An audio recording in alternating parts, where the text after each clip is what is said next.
What's going on, everyone? It's Average THC Guy, and today we're going to be telling the story, very near and dear story to my heart. Right now, at the time of recording this, it's right around winter break, which means, there's no parties, there's no excursions, really. All my friends have gone home, and the ones who haven't have distanced me because of something that I will tell a story about one day, but it's still ongoing, so I don't know how much I can say without it hurting my case. But anyway, so it's got me thinking and about all the parties I used to go to, about going um to frat parties and, doing blow with frat guys and uh or going to a big city near me and coked up and driving around and going to strip clubs. But those are all stories for other days. Today we're gonna go back to where it all started with my first time ever doing cocaine. Now, as a disclaimer, I would be lying if I said I didn't love this drug. It is terrible for you. It will, there's only two endings to a cocaine addict. It's either death or jail. I know that's cliche to say, but it's true. And the latter is how my career with Blocaine ended. But let's go back to the lead up. So, in the days where we were just hanging out in my garage, getting baked, we would talk about cocaine. We would, I was a huge fan of Scarface growing up, you know, Paid in Full, movies like that. And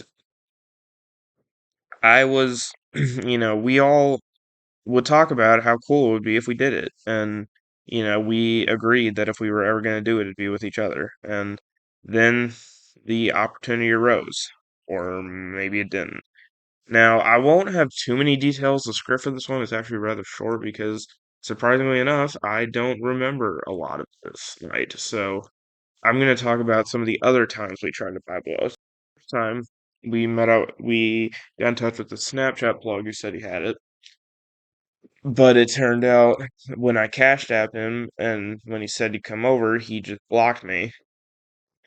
And then the second time, we got another guy who said he needed the entire payment in full for gas, and me being the fucking stoned idiot that I was, just sent him all the money.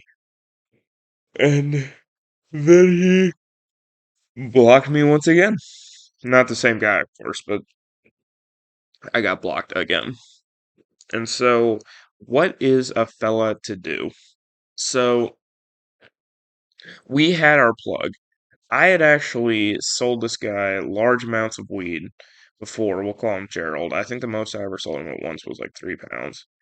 And so I was doing business with this guy, but then he started getting into harder drugs. Once he got off probation, he was really hitting it hard.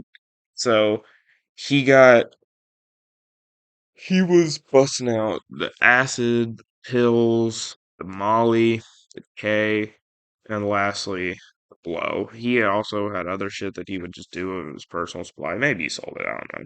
He had like heroin and meth. I saw this man shoot up meth, but that's a story for another day. But anyway, so we finally get in contact with this guy and we're like, hey, we heard you got some blow. Can you hook us up? And he's like, bet, can I come over? And he's like, and we're like, yeah, sure, for real. My dad was probably asleep by this point. And so he comes over and he busts out the bag. And I was making a movie at the time where people did cocaine. And I needed a mirror for one of the scenes. And so we already had a mirror. And then he dumps it out. Now, I think a night prior to this was my first time doing Molly. Um, but we'll tell that story some other time. But anyway, so he starts chopping up the lines, and he has this flourish he does where he lets the powder fall off the end of the card, then he straightens it out. You've probably seen it before if you're a experienced cokehead. But yeah, it was the most beautiful thing I'd ever seen. And it was this guy, he was an artist, okay? Like he was like the Van Gogh of drugs. And so after that, it's finally time. And as always, my friends decide that I should be the guinea pig. This would go on to be a theme during my career where if we got some shit we weren't sure about, I was the one who would do it first. I guess because I was the most expendable. I mean, I was suicidal at this time, if we get real for a second. So, yeah, maybe they thought I wanted it anyway, so damn. But anyway, you know, so we finally get these lines divvied up, and so it's my turn, and I fucking rail it. And I remember having the video because I wanted to get a video of this shit because I wanted to remember this shit, okay? I wanted to, you know, years down the line, if I'm like, I don't remember the first time I did blow, I can just watch that. And so I, railed it and I just got an instant feeling of euphoria. You can see it on the video. Like, it was great. And so the rest of the night was just spent getting geeked, and I'll go into what that experience was like the first time being high on cocaine. So we would just do line after line, and we, and basically what would happen for me is I would talk a lot more, which was unusual for me. I was very chatty. My face numbed up, like my gums, my nose, and of course, like my cheeks and stuff. And, I just, it was so perfect, you know. I really don't want to sound like I'm condoning this drug because I'm not, but it's people don't do drugs because they suck, okay? They do it because it can be really fucking fun. And so, we're, you know, going back and forth talking, and I remember at the time I had this spaceman projector that would shoot lasers up the wall, and we just look at that, and it was great. It was like we were at a club or something. And we were just talking, shooting the shit. I don't remember exactly what we talked about, but you talk about bullshit when you're on blow. So that's probably what we did. And it was to the point where we were up all night. Like, we just turned our fucking head at one point, and it was 7 a.m. Dad was getting ready to wake up. It wasn't like sunny out, but like the sky was kind of blue and kind of light. So we got up and we were just fucking we s- my dad was really worried at this point about me staying up all night. So when he came down to check on us before he went on his walk, just hit the Andes coming and pretended to be asleep. And it worked, but then after he left for his walk, we kept getting geeked, and then maybe 10, 11 a.m.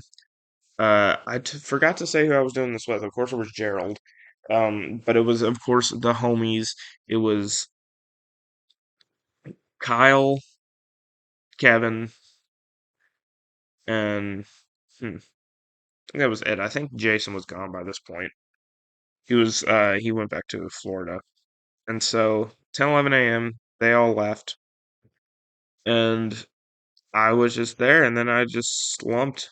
That's pretty much what happened. I had been up all night and on stimulants, and once those all wore off, I was just extremely fucking tired, and I needed to reset my body. So, yeah, I cannot wait to get into all the next story times that I have.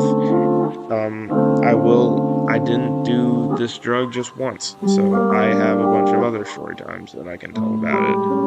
Uh, it's a very fun thing to be on, but it does have its side effects. It does have its drawbacks. So just if you're gonna do it, just be careful, be safe. Always have naloxone or Narcan or whatever on your person. And yeah, just be safe out there.